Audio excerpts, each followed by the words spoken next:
Welcome today to our second in our Sit and Learn series, and it's been dubbed our my favorite chair. And so we're really excited to have you guys joining us today, and then also Arianne, Bellizaire, Garrett, Kemp, and Ethan Melancon joining us today in conversation about their design practice and pairing that with the exhibit, The Art of Seating, 200 Years of American Design, that is on exhibit at the LSU Museum currently.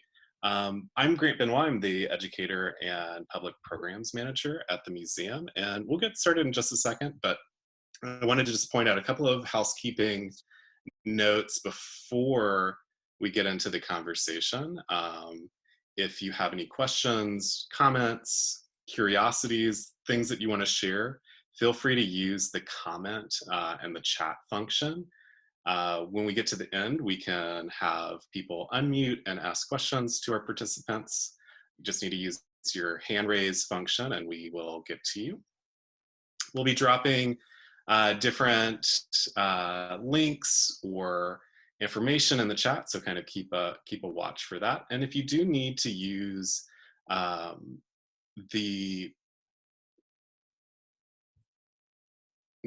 closed captioning, I blanked for a second. If you need to use closed captioning, the link to the closed captioning service will be in the chat as well. So we also want to thank our partner sponsor, Donald J. Butte and Michael Robinson, and the presenting sponsor, Taylor Porter's Attorney at Law, for sponsoring the exhibit. We also want to thank Louisiana Cat, who sponsors programming like this that you're enjoying today. And if you haven't been past the museum, I just wanted to leave you with an image that might tease you or entice you to come past the museum. We are following all state mitigation measures, and so there are safety protocols still in place at the museum. But The Art of Seating is this really great timeline of American design and the evolution of design through the lens of a chair. And so you might think of chairs as just being something that you sit or is like a necessity sometimes when you start to furnish your house. But there's so much artistry and design and imagination in the chairs in this exhibit. I really encourage you to come past and check that out. And part of these conversations is talking about design, that evolution, artistry, imagination that goes into creating furniture, creating spaces, or creating spaces that furniture is used in. And so we've been talking with contemporary makers, historians, designers of all sorts to kind of pull that veil back. You know, we think about a chair and it's just a chair. It's something that we might pick up at a store or maybe we find at a garage sale, but we don't really think about like how that chair came into being and like what's the process of it being made, or who designed it, or who made it, or how does all that thought process come through. And so today we're joined with three local creatives of sort, designers, curators of antiques, collectors, and we're going to talk a little bit about their process and how they get started. And so we're going to go through just with some brief introductions of who these creatives are, what they do, how they found themselves to be in their kind of design world, and we'll go with the conversation from there.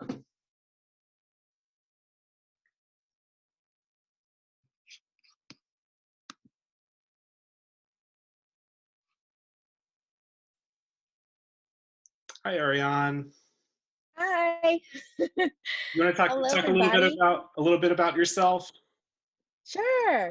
So I'm Arianne Bellizaire, owner of Arianne Bellizaire Interiors, a local interior design firm. We specialize in helping clients who have residential projects or light commercial projects create spaces that basically enhance their living experience. We use lots of tools, including chairs, to create environments that people love.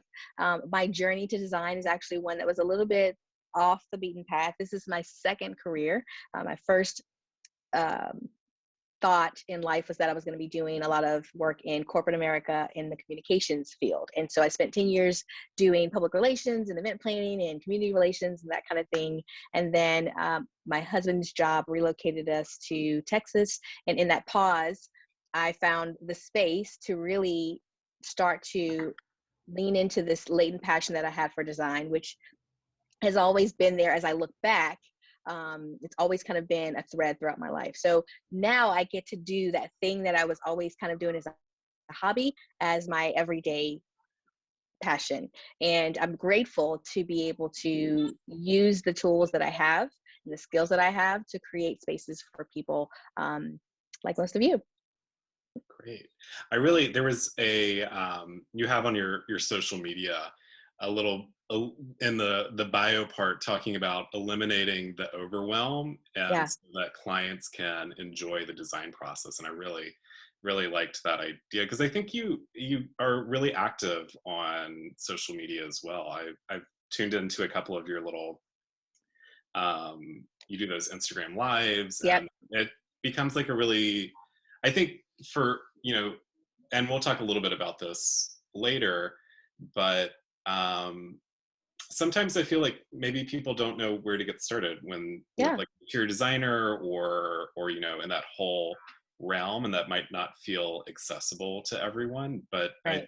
I think you do such a great job making those conversations Yeah. easier. So I hope so, because it can be very overwhelming. I also find that people don't really quite understand what it takes to design a space, all of the many layers, like you pointed out with the chair just being one element, but all of the decisions that have to be made in the construction of that chair. That's just one element in a room. And as designers, we have to think about all of those elements and how to make them play well together while also making you have the right experience as you live in that room. And I love showing up on social media, specifically Instagram, once a week, because I like to answer questions and I like to talk about, some of the things that you don't see because it looks so glamorous, and you see the before and after, but you don't realize how many things happen between that transformation process. And so that is what I love to do, to kind of peel back that layer. I find that makes the process much more approachable. People are less overwhelmed when they have more knowledge, and then they're able to trust the design professional to kind of guide them through that process. right, no, that's great, and I'm sure trust is a lot with that. Yeah. It's like people are trusting. It's not like that Trading Spaces show where Right. you've got the designer who's doing like the chicken feathers or Yes. whatnot in the room. But I mean, like that's so much too. Like I think that whole communication, which is like also like another big part of design and Yeah. like how people see themselves in their space and trust. But we're going to get into a little bit more of that later. All right. And then we have Garrett. Hi, everybody. Grant, thanks for having us. My name is Garrett Kemp. I'm the owner at Circa 1857, which is an antique store on Government Street, if you're not familiar with it. I started at Circa back in 2013 when I was a senior in high school. Right after my high school, which was U-High, did an art show there, which I was involved with. The former owner at Circa had called me and I suppose was impressed by my work ethic and called me a week or so afterwards and offered me a little part-time job there. And shortly after graduating, I really just kind of fell in love with everything about the antique world and all the art and everything that goes into not only curating a space, but the way that antique is, the way it feels, the way it's built, the way it's constructed. And I just keep going further and further down that rabbit hole. And I bought it in 2016, and I love every bit of it. Yeah, and I feel like Circa is really you're doing a lot with that space. I mean, not only are you curating these objects and they're really a lot of beautiful pieces I enjoy going through, and I'm looking at a mirror that I purchased maybe a year ago from Circa right now. But there's so many other layers to what you're doing with the community and bringing the community into that space. I think, Well, sure. like mid-city makers Yeah. and the local artists, and that even becomes, you know, like an extension of just that furniture. You're kind of yeah. For years, you know, and even my predecessor, we have tried to be real community players throughout Baton Rouge. And I think whenever I took ownership in 2016, my main goal was to increase our younger demographics and illustrate to anybody that's got a space to decorate that you can get uh, good quality furniture, you can get great local art, you know, not have to go necessarily to a big box store.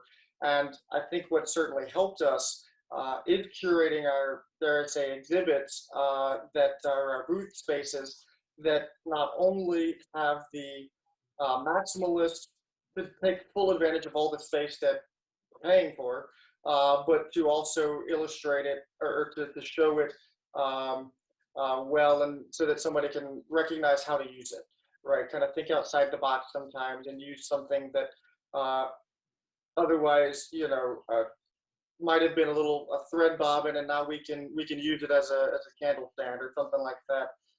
Just to think outside and really create a creative environment that is comfortable to be in.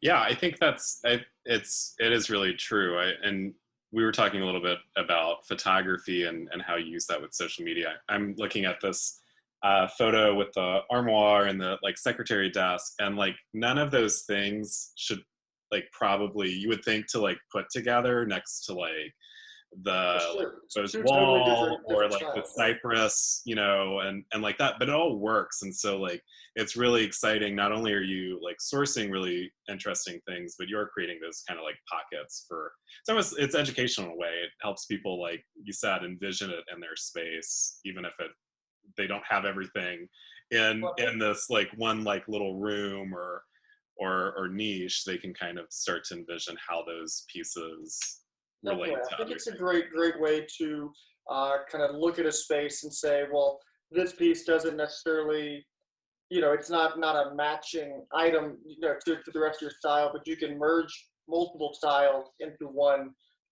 space and make it comfortable, whether you're adding a new piece or reusing what you already have, and combining the two to make a nice environment for yourself. Awesome. And then we have Ethan. Ethan, do you want to tell us a little bit about yourself? Sure. So thank you so much for having me, and hello everybody on the call. So I am not in the design world. I am quite outside of that. I am the Director of Government Affairs for the Louisiana Department of Education. So I work primarily in the big pointy building downtown, helping do policy and education changes. That way we can deliver education for our students. I'm originally from Thibodaux, Louisiana. My family has deep roots in Louisiana. We've been here probably since the early 1700s and have a mixture of everything and everyone in our family history. So really excited to be here and kind of explain just the collecting that I've done, because that's where I fit into this whole thing now, is that I collect the antique furniture. I've been at Garrett's shop hundreds of times. Actually, in the last picture, I was like, oh, that needlepoint in the left-hand corner, I actually have been eyeing that for some time. So it might not be there for much longer. But so happy to talk about everything that I have in my home and kind of the way that I go about sourcing items and bringing things together.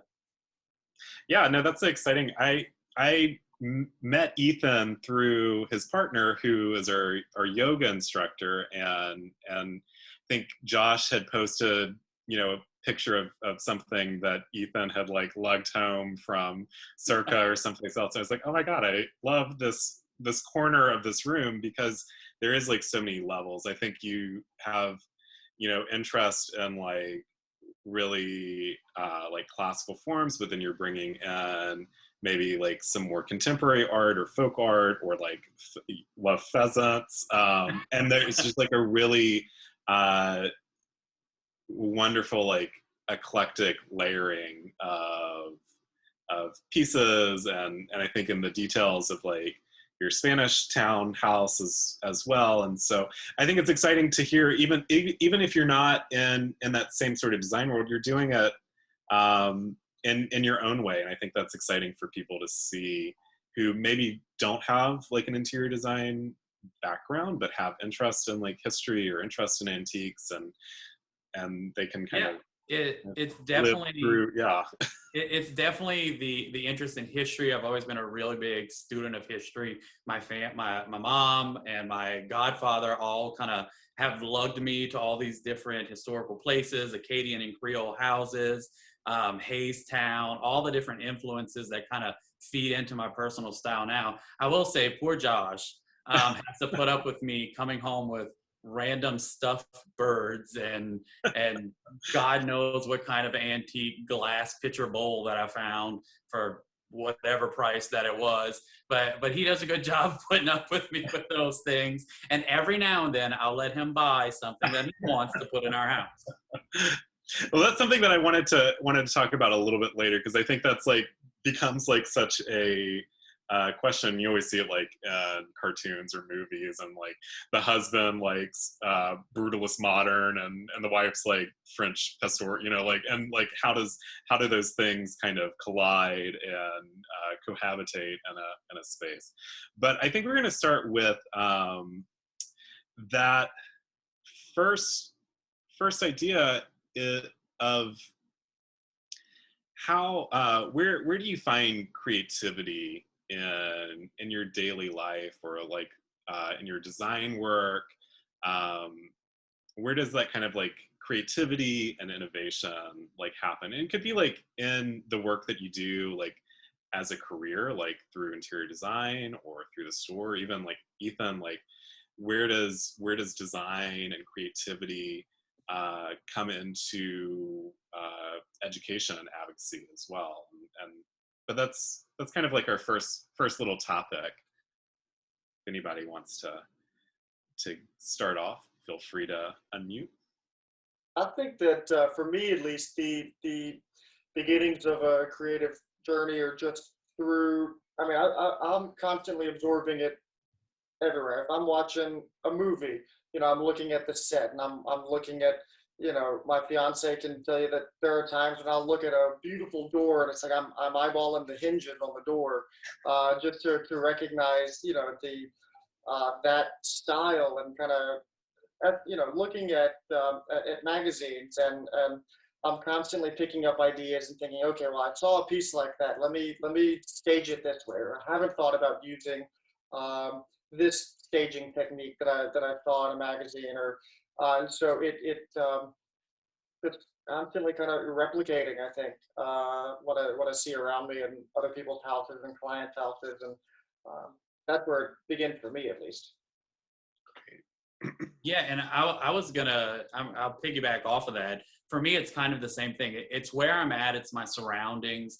One of the reasons I moved to Spanish Town was because I could see the Capitol outside of my window, because I just absolutely love the Art Deco design that's in there. And if you've ever had a chance to walk inside of the Capitol into like Memorial Hall, you see all these bright, beautiful colors in these paintings and marble and everything that kind of comes together that symbolizes where we live, where we are. So for me, a lot of my inspiration comes from visiting places around Louisiana, visiting places like we just went to Charleston recently, and going with the story about the door, looking at the door and looking at the hinges. I was walking around looking at all these beautiful homes, and Josh is following me around, and I was just like, can you imagine, this door has been here since the 1600s? And like, it's behind a gate. And I'm just like, I just want to touch it. Because can you imagine all the other people who's touched this? And that's kind of how I bring that in when I start bringing in pieces of furniture in my home. It's like, everything has a story. Everything kind of jogs back to where there was a beginning for it. So I have like candlesticks on my table that I'm looking at right now. And sometimes when I'm having dinner, I just think like, imagine what the family who owned this first would have thought. And imagine its journey from that person to me now. And it's just exciting for me, at least, because I'm a nerd, that I am now part of this item's history. And that how long will it go after me? At some point, will it go off in an estate sale, or God forbid I ever sell anything I have, so that'll never happen. But I get that inspiration as well from my surroundings, magazines, books. I mean, if anybody knows me, they know that Garden and Gun is like my favorite magazine on the face of the earth, and I'll probably just like could live inside one of those magazines. So I think that's where my creativity comes from when it comes to designing a space. I'll say for me, there's two levels of the design process for me, because I think of the three of us, I'm the one who probably is wearing the hat of trying to go into each space as a blank slate. Even if the client has things that we're going to incorporate, I'm looking at the room for all of its potential. I'm thinking about the things that the client needs to have happen, the function of the space, what they need it to feel like on a daily basis. And so for me, in general, I'm inspired by travel for sure, which was a big hit to me in 2020 when we were all kind of stuck at home. But creatively, I was able to still travel vicariously through things like social media accounts that were focused on, traveling to exotic places. I invested in a Norder track with a iFit feature in it, where I get to walk every day through like Portugal and Turkey. And, I love doing the walking tours where we're touring landmarks and walking down streets that are centuries old, like Ethan said. So I'm definitely inspired by travel, because like the two guys on the call have said, I'm the nerd looking at the ground and like the cobblestones, and I'm looking at the doors, and I'm looking at the ceiling, and I'm looking at the molding. Like I'm taking all of it in, almost like a sensory overload. And it's also why I have 30,000 pictures on my phone, because I'm always like cataloging all of those things that just make me feel good. And it's not that we're going to bring that literal reference into a space, but it's the kind of thing that makes you just think outside the box, think about how to creatively use materials and how to add layers and texture and interest to a space, especially homes that may be new construction that kind of don't have a whole lot of character. How can we use elements like molding and, the finishings that we choose for the floors and the tile? How can we bring that richness to a space to give it personality? So that's what inspires me in general. But I'll also say I'm definitely always inspired by the client. So I'm asking a ton of questions. I'm like, what do you love? What inspires you? I am like loving Ethan, because I'm looking at his room and I'm like, I get it. Like I get who he is. I like, you don't need me, Ethan, you don't. But if you hired me to come in your space, I would be telling you like, you have like I can see your heart. I see that everything has a story. And I think one of the things that we're missing as a society, especially in America, is we're so short-sighted. Everything has to be new and precious and pristine, and like we're just, we kind of think, well, if we don't like it in 3 years, we'll just buy something new, right?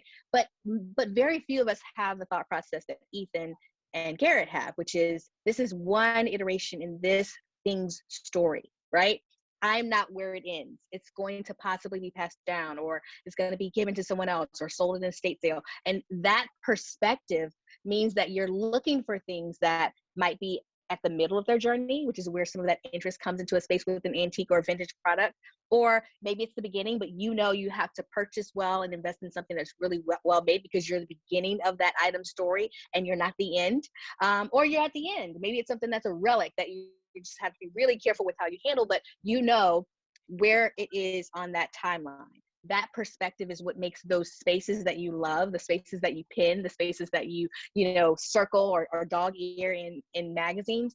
If you really look at them, the richness that comes from them is the fact that not everything in that room is brand new. There's a layering in of things that have character and history and that are really important and inspirational to the people who live in that space. And that's the heartbeat of a space that sings on page. Because to tell you how difficult it is to translate what you feel in 3-dimensional or 4D, I guess, this is sight, smell, all that, right? If you walk into a space, you can experience it with all of your senses. But to translate the feeling you get in that space to a 2D form in a magazine or on an Instagram pic means that space has to have heart. It has to have a heartbeat that really calls you from that two-dimensional form and inspires you to really like spend time looking at that space and dissecting it. It's why probably as we're talking, most of you were looking at Ethan's room like this, because there was so much to see. And like, you're like, look, oh, there's this really great like little stool, and then there's this piece of art. It's those layers that make a space really, really a well-designed space. So kudos to you, Ethan. Garrett, kudos to you, because I love walking around your space and being inspired by what I can find. Exactly what you said. If I see something that was used this way once, I'm thinking about how I can use it in a different way to give it a different twist, a different freshness.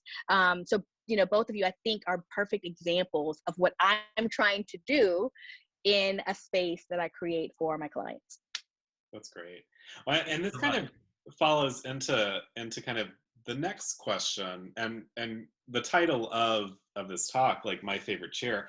But you know, like I think we all go through a process of like building a space, building a home, acquiring things. We might have gotten furniture passed down, or we had like dumpster sidewalk pieces like in college. And you know, some of these chairs in the exhibit were created for specific functions, for specific places, for specific experiences. And I think, you know, we kind of think about that too, like as we're starting to acquire furniture pieces, or like going through places like Circa, or trying to find like unique new things. But my question is, what was like your first real piece of furniture that you remember, or something that it could be something that is totally not your aesthetic now. It could be something that has been lost along the way through moves. But yeah, what was your first real piece of furniture? And is that kind of style still your kind of aesthetic, or have you evolved on from that? My first thing that I bought was probably back in 2015, I'd say. I was living in an apartment in the Garden District with a buddy of mine, and at Circa, a mid-century modern chair came in, and it had the footstool, or matching footstool with it. And I love mid-century modern, but you know, I also love a good traditional piece as well. I have no one style, but that chair in particular, I loved it. It needed to be reupholstered, so I quickly learned how to reupholster and did that. The footstool is still sitting in the spare bedroom at the moment, still not reupholstered. It's been one of those several year projects. I'll get around to it at some point. But you know, it was just, I saw it and I had to have it, and I thought, what a great. I love seating in general. So if you look around my house, there are more chairs than I'll ever actually need. But that one in particular, I still have it, and I still sit in it just about every day to put my shoes on and all that. My first buy was not an indication of where I am now. I went straight from high school, living with my parents, to living on campus at LSU, and I probably lived in just about every dorm you could live in on LSU's campus. So I started in Graham Hall, then I think I went to Evangeline, maybe Annie Boyd, and something in the Horseshoe. Then I went to the Barracks. Then I went to East Campus Apartments. Like, I have been at every place. So when I moved into each of the dorms, obviously there was furniture. When I moved into East Campus Apartments, there was furniture, I believe. I think there's furniture. I don't remember buying furniture. Maybe as roommates we figured it out. I don't know, but I didn't buy anything for that. But then when I moved off campus for the first time into apartments right off of LSU's campus, I fancied myself a DIYer. Okay. I was like, I watch these things on TV. How hard can it be? Oh yes, let's go dumpster diving. And so my roommate and I went to Goodwill, and we bought a sofa that was like a mustard colored, really like vintage would be kind. I think it was just used sofa, and a couple of other things for our new apartment that needed furniture. And it was a project that we never had the time or money to reupholster. We didn't know how to do that. So it stayed that mustard yellow the entire time we lived there. And it was an eyesore that I never worked through. And I'm sure anyone who came to that apartment when I was in college and now sees what I do today are like, help me understand how you made that leap. But I knew enough to know that not only was the sofa ugly, it was it was like the most uncomfortable place you could sit in. We would sit more on the floor than on the sofa. It was just not well made. So fast forward a couple of years, I have done my thing with communications. I'm now into interior design. I'm a nerd, so I'm researching design. I'm understanding now about construction. I'm understanding about brands and what brands represent. I'm understanding, where things are coming from certain parts of the world and how they're made. And so then I go to, I think it was the Salvation Army or Goodwill, on a jaunt, because I'm still trying to figure out if I'm this DIY person. And I find a sofa that was made by Century Furniture. Century is a well-known furniture company, established brand. Flip over. Now I know to flip over the cushions, and I'm looking for the label of who's constructed it. I'm looking at the way that the springs and the hand tie, and I'm kind of evaluating it. And I realized this is a diamond in the rough. So I take that sofa home. We reupholster it. That sofa is still, right now it's in my office, but it had years on it before I found it. Now that I've reimagined it, because I knew that it was constructed well, I put the right fabric on it, and now it looks like a brand new sofa. So I feel like that's my first real, like I'm gonna claim my first real buy, where I was able to kind of use what I had learned about sofas, about the construction of furniture pieces, and then take that and still use it in a design where I might want a fresher look, but I know that I've, kind of upcycled a piece and given it more life and more value. Yeah. So for me, I spent a lot of time thinking about this, because I can literally sit in my house and like pinpoint things and say, I got this from here and this from here and this from here. And the prices get fuzzy on purpose, but at least I know where they come from. But growing up, actually, I remember some of my earliest memories of, excuse me, my smoke alarm's going off. Oh no.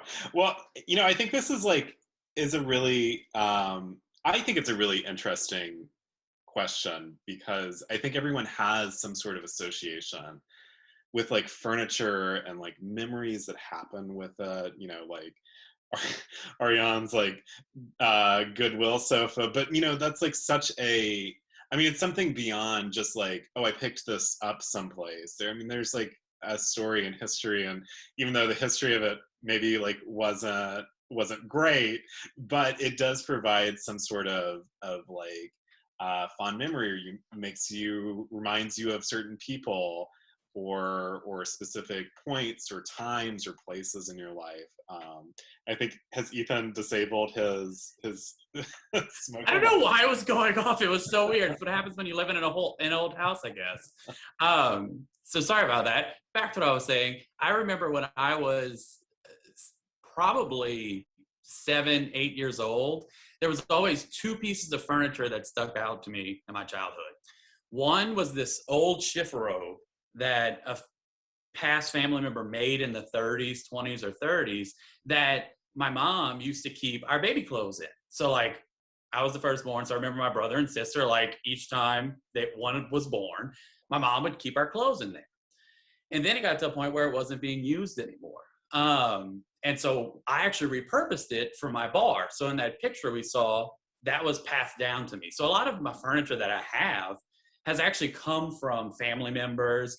My godfather is someone who collects antiques, much like me, and a lot of his hand-me-downs end up coming into my house at some point. But the other piece of furniture was this rocking chair that I posted on Instagram earlier, talking about the conversation we're having today. And the story of it is that like my aunt's husband's family owned this chair. It's old, apparently came from the Mayflower. That's like, because he was from Massachusetts. So like, it has this cool story to it. It's one of those chairs that my grandmother probably would have kept like a velvet rope in front of, that now sits in my bedroom and occasionally I sit in it. But maybe not as much anymore. But thinking about the first piece of furniture I bought and just the evolution of style that I had, the places I lived kind of dictated how I decorated my space and what I collected at the time. Ultimately, I do have a style that I like. It's this like mixed between this old world style and some new furniture is popped in, or like the metal frame picture behind me mixed with the old things. But the first piece of furniture that I bought was actually a dresser in my bedroom that's like this American piece from the 1890s or 1880s. It has this beautiful like gentleman's bureau on the top with like a mirror that's starting to fog over. And it has these really cool drawers with the pulls that has like gargoyles looking little monster people on it. And it has a little creepy door. But I absolutely love that piece. And I remembered like that was the first real piece of furniture that lasted that I bought. I went through a mid-century modern phase. I still have some pieces of that in my house just because it mixes well. But I think my style has evolved with the pieces that I was collecting. But my first piece of furniture would have been that dresser. But a lot of what I had already was handed down from my family when they got tired of it, when they switched out their house. And so now at some point, I guess I need to start doing the same thing for other people. It's like, hey, here, this was given to me. Now I give it back to you, kind of situation. That's great. I think we're going to kind of round out the conversation because Ethan and Arianne kind of like touched on this earlier about, you know, how do you navigate your design process, whether that's sourcing and curating the space like Garrett might be doing, and probably you as well, like for clients, like how do you have those conversations with clients? I think you had touched on, you know, sometimes you're working with like a blank slate, but other times it might be people that have furniture that they really love, and like how do you like navigate like making that fit in what they want? Yeah. Or like Ethan, like navigating, you know, having a patient partner, like how do you kind of navigate aesthetic differences too? And I think that's probably like a conversation that all three of y'all have on different layers and levels with people. So yeah, for me, I actually prefer if someone has something that they love and that they want us to work around, because it means we're starting with something that has heart, it has a story, it has history, there's relevancy. I'd rather build a design on that than on, okay, you know, let's pull some inspiration photos together and what do you want it to, you know, do you want it to look like this magazine cover or this magazine cover? To me, it should be unique to you. And most times if we're starting with something you have that you just have a fond attachment to, it's going to be a unique space. We are always navigating the conversation about alignment for the spouses or the partners or, you know, the key stakeholders in a space. And I'm always advocating to have everybody who gets a vote come to the table at the beginning. Everybody who has a vote, come to the table, right? It's really important to come to the table at the beginning and express your desires, your hopes, your dreams.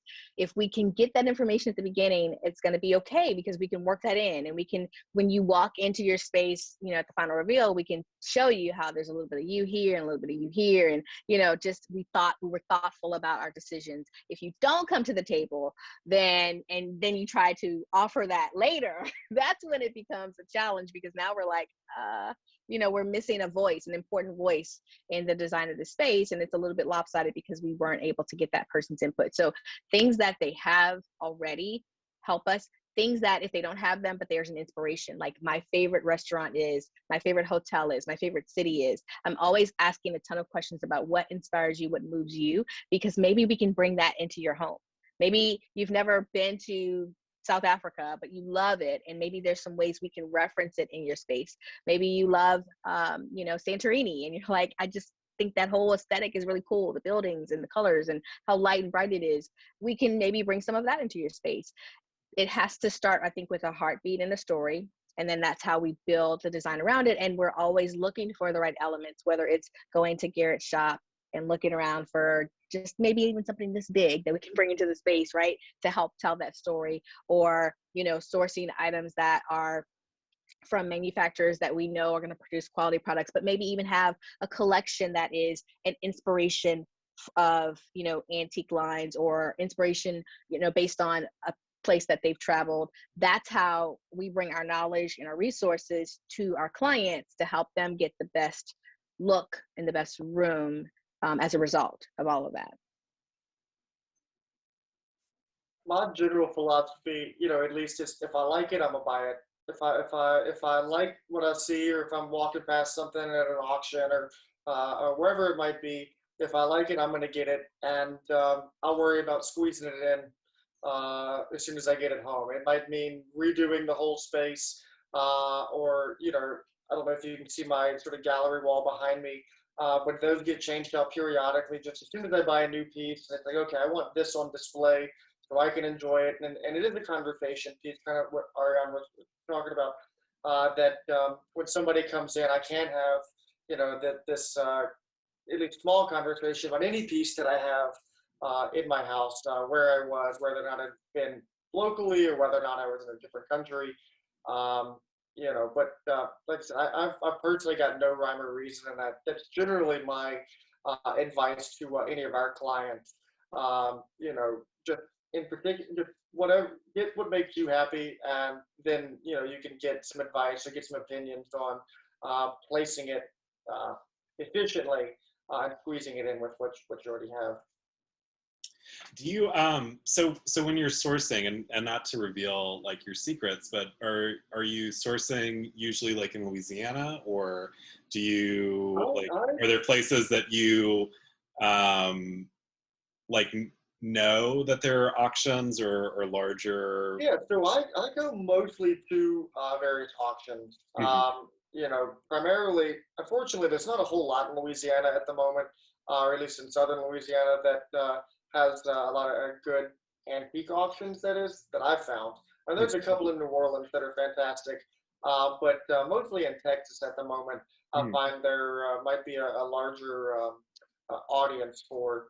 But that's what I'm working on changing. I'm trying to get at least Baton Rouge and our community a bit more engaged in the antique and world. And Arianne had mentioned something earlier, just talking about today's modern designs that I generally like to refer to as disposable design, something that it lasts for 2 years, and you get, if you're lucky. Let's be honest, an IKEA piece isn't going to last that long, but it's disposable. It's meant to. This will hold me over for a year or two. I'll go buy something new when it breaks, right?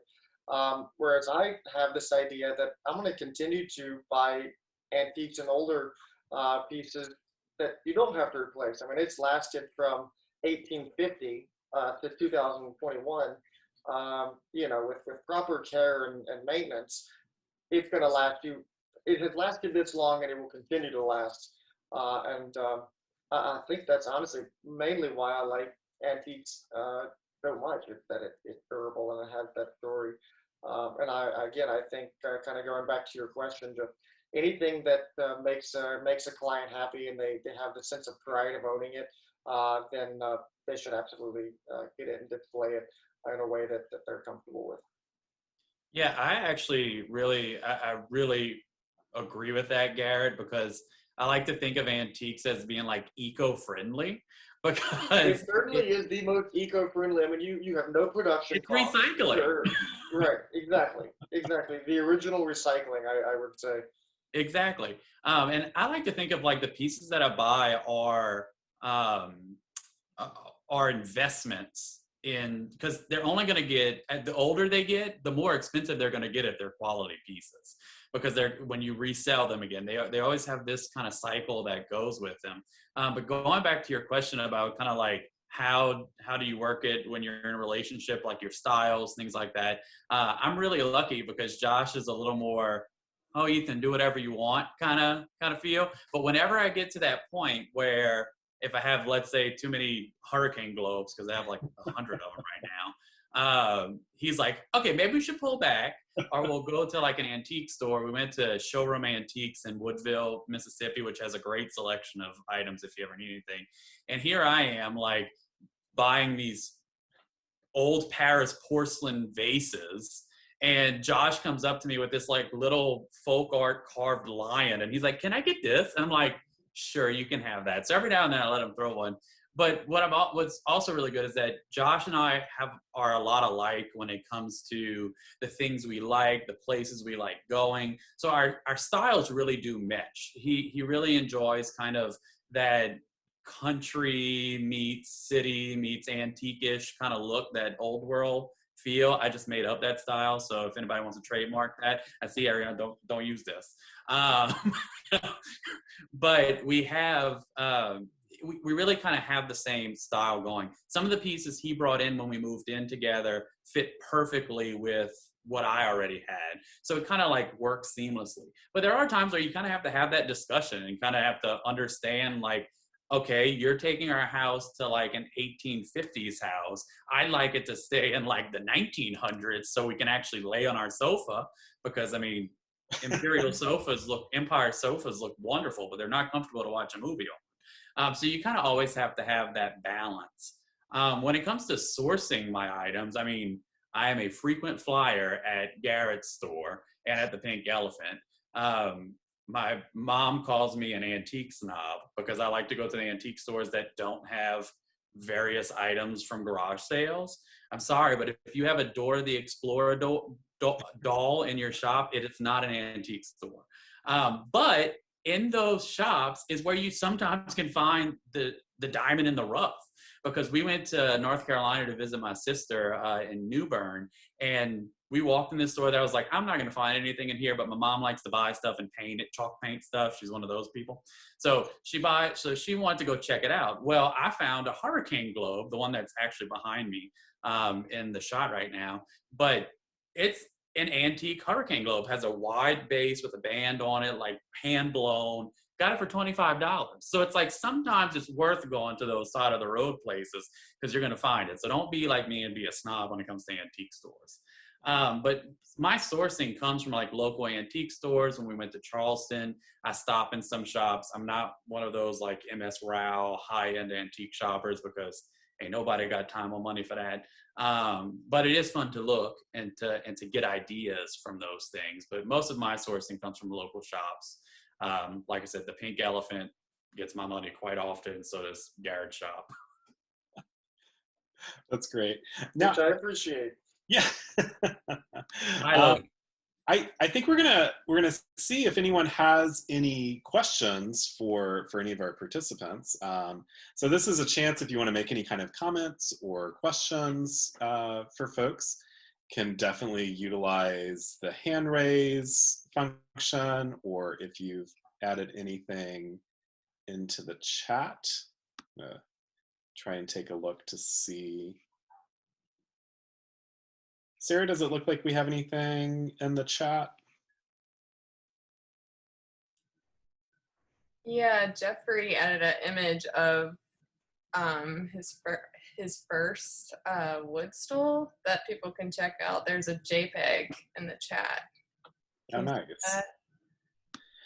Yeah, I think that's something, you know, it's a fun idea to think about, like what was your first like real, I mean, I think we all have like hand-me-downs, or like we were in college and we bought like the IKEA or the Walmart dresser or something like that. And that like even like has like a moment in your memory, but like that first thing that you decided like as an adult, like this is who I'm going to be. This is, you know, like I'm going to be that mustard sofa or that mid-century like chair. And it like tells so much about like who you are at that moment, and maybe you stay with it, maybe you don't, but I would, you know, welcome you to kind of, if you have any of those memories, shoot us an email.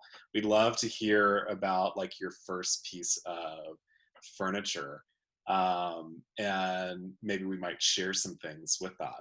I do want to also kind of just put a plug for some of the things that are going on with the museum. Of course, we have Art of Seating that is up right now. It's a great exhibit, and it's also, you know, it's a separate exhibit. We've got chairs in other permanent collection galleries that fit with the themes. So you can kind of get that whole chair design experience all throughout the museum. We have a new acquisitions exhibit that's really exciting by artists, female artists and artists of color. That is a really, you know, powerful pieces, really exciting additions to our permanent collection with the museum. And then we also have a couple of, things for all ages. We have this kind of folded chair, which is on the screen right now. It's just a paper foldable chair that was designed by Eleanor Campbell Richards, and she was one of the contemporary makers on our last Sit and Learn. And so I think it's fun for both adults and for kids.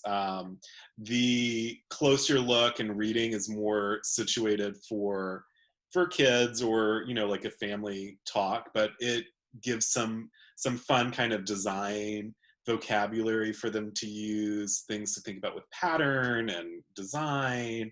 This fun Sheraton historical chair, and then the Charles Venturi chair that's in the exhibit, that's kind of like the cartoon version of the Sheraton chair. Those are available on our website, but we also have, if you come to the museum, we have these activity sheets printed with a little complimentary color pack. So bring your kids and kid adjacents, maybe nieces, nephews, whoever. And then also, just to kind of plug our next Sit and Learn, is with local designer Damian Mitchell. And Damian is a designer. He works with leather and has been working on some more like furniture and functional items. His kind of his rocking chair, it's kind of like a two pose chair, is in the lobby of the museum, so you can check out his work as well in the museum, in the lobby. And we'll be doing that talk on April 29th. But if you've signed up for the talk, the Sit and Learn series, you'll get a reminder for that talk via email. Well, I want to thank again Garrett, Arianne, and Ethan for joining us today. I think it was a really fun conversation. I hope you guys learned something new. Maybe you're feeling emboldened and want to, redesign at least like a little corner of your space. And I'm going to ask one last question, and I'm going to one place that, and I think we're all going to say Circa, but if there are other places too where you find like design inspiration, or like someplace for someone to check out here in Baton Rouge, that might be like a go-to for like anything. We're talking other antique stores. I mean, personally, I love Fireside Antiques. Can't afford anything, but it's certainly a great place to go see it. I mean, they've got the style of traditional antique that I absolutely love. It's a fantastic store. And if I'm not mistaken, it is the largest antique store in Baton Rouge, significantly larger than mine, but just packed full of really awesome furniture. Awesome. I'm trying to go ahead, Ethan. You can go ahead. You're good. Sorry, I was about to say, I'm trying to think of other places other than what's already been mentioned in Baton Rouge. I think if you're willing to take a little weekend trip, you can go to New Orleans and walk up and down Magazine Street to some of the antique shops there to get inspiration, and just kind of see, if you want to see something other than what you're seeing in Baton Rouge. I also find that I'm very inspired by commercial projects. So hotels and restaurants, like for me, my cheat is if I find a really cool restaurant, I'll go in and I'll kind of take in the restaurant, the materials used, but then I'll also go into the bathroom, because the bathroom is where you can see a lot of materials together. I hope I didn't gross you out, but it really is. Like if you think about, cool restaurants here or in New Orleans, really New Orleans, you go into the hotels and their bathrooms, like those are some of the best gems from an architectural standpoint that will inspire you. And then when you're looking at different like furnishing elements to bring to your space, you can also look at the pieces that they've chosen to incorporate into their lobbies and public areas, because it'll help you kind of think bigger and broader, and then you figure out how to translate that in a smaller way into your residential project. Awesome.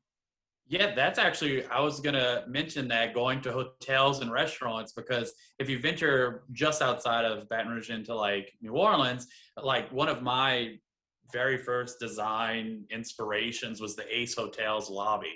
It's very like 1920s, dark colors, dark woods, and like lamplight. I have lamps everywhere. So lamplight, Going to those places definitely helps. I would also plug any of your local historical areas. There's like the Rural Life Museum, things like that, to see kind of how people in our area lived from the founding all the way to the 1920s to now. Those kind of things help to inspire you. I definitely love the idea of looking at restaurants. Also, I like to eat and drink, so that works. But sourcing wise, I think we kind of mentioned all the places in Baton Rouge that there are to look at. But one of my two favorite places in New Orleans is Renaissance Interiors, which is a consignment shop. And you can usually find, I'm all about an antique on a deal here. You can usually find the longer the items there, the lower the price goes. I've gotten a lot of great items there for a pretty good price. And then there's another one on Magazine Street, closer to the interstate, called Consign, where it's my new favorite place to go to right now because those prices also drop a good bit. I've caught a couple chairs from there. But that's my input on those. That's great. Well, I really hope that this might inspire you to think about like how design and space and your space all fits together, and like I said, maybe inspires you to get out, go check out an estate sale, go check out some of these places that were mentioned, and kind of think about like the objects in your space, how you use them, what kind of like memories are you setting up for your future, or like we said, kind of like someone else's future when that leaves your house. But once again, thank you guys for joining us today. This will be uploaded to our website. If you missed something, or maybe you had like a fire alarm moment like Ethan, or like kids in the background, it is going to be available with any of our other artist talks or discussions on the LSU MOA website. And I hope to see you guys at the museum in the near future. Thank you guys.